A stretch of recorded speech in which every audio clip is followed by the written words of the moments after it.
Baik, teman-teman, kita lanjutkan video kedua dari rangkaian 14 video yang akan berbicara mengenai evaluasi keperawatan dan catatan perkembangan pasien. Di video kedua ini kita akan mencoba mengulas mengenai tujuan evaluasi keperawatan itu bagaimana. Tujuan pembelajaran pada video ini kita akan sama-sama memahami terkait dengan tujuan evaluasi keperawatan. Baik, di sini kita sajikan terkait tujuan ada dua, tujuan umum dan tujuan khusus. Ya, jadi tujuan umum untuk evaluasi keperawatan ada dua, menjamin asuhan keperawatan secara optimal dan meningkatkan kualitas asuhan keperawatan.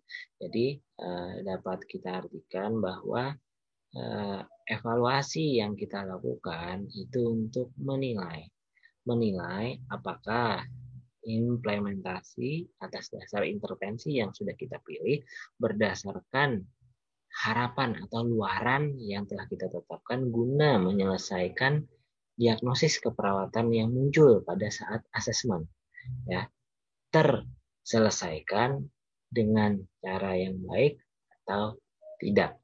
Nah, terkait dengan meningkatkan kualitas asuhan adalah misalkan nih di pelaksanaan implementasi asuhan, tindakan skills apapun, dalam melakukan implementasi kepada pasien, kita menemui kendala bahwa implementasi kita itu tidak sesuai dengan kondisi pasien, karena hal apapun, kita di sana bisa melakukan improve untuk memilih dan memilah mana implementasi yang pastinya akan bersesuaian dengan baik kepada pasien. Sehingga harapan kita kualitas asuhan yang diberikan kepada pasien itu dapat ditingkatkan. Karena pelaksanaan implementasi yang berdasarkan evidence based practice, evidence based nursing practice akan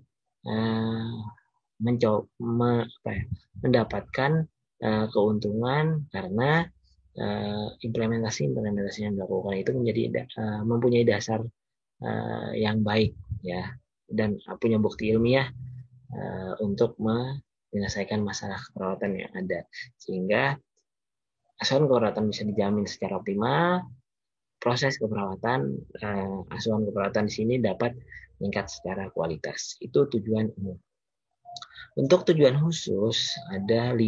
Yang pertama itu adalah pastinya mengakhiri rencana tindakan keperawatan atau kita bilang terminasi tindakan keperawatan, di mana ketika pasien itu telah menunjukkan respon perbaikan kondisi baik itu kognitif, afektif, atau perbaikan dari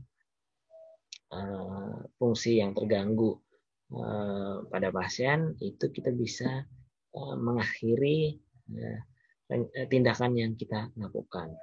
Yang kedua adalah menyatakan apakah tujuan keperawatan telah tercapai atau belum. Jadi evaluasi keperawatan di sini akan dapat menilai apakah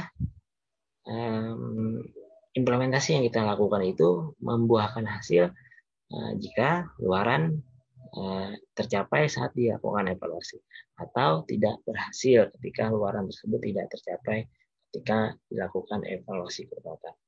Meneruskan rencana tindakan keperawatan, misalkan setelah dievaluasi pada kasus sesak napas pada pasien diberikan terapi oksigen, tapi setelah dievaluasi dia masih mengalami sesak napas sehingga tetap perlu diberikan aliran oksigen, hingga evaluasi kita mengatakan bahwa harus tetap diteruskan. Beda lagi dengan memodifikasi rencana tindakan. Sebagai contoh, ketika pasien sesak napas tadi, kita telah memberikan posisi semi-fowler untuk mengembangkan ekspansi parunya, namun setelah dievaluasi, misal sesak napas masih terjadi, kita bisa memodifikasi dengan memberikan kepada pasien posisi yang lebih nyaman untuk bernafas, misalkan dengan posisi ortopnu atau Fowler tinggi.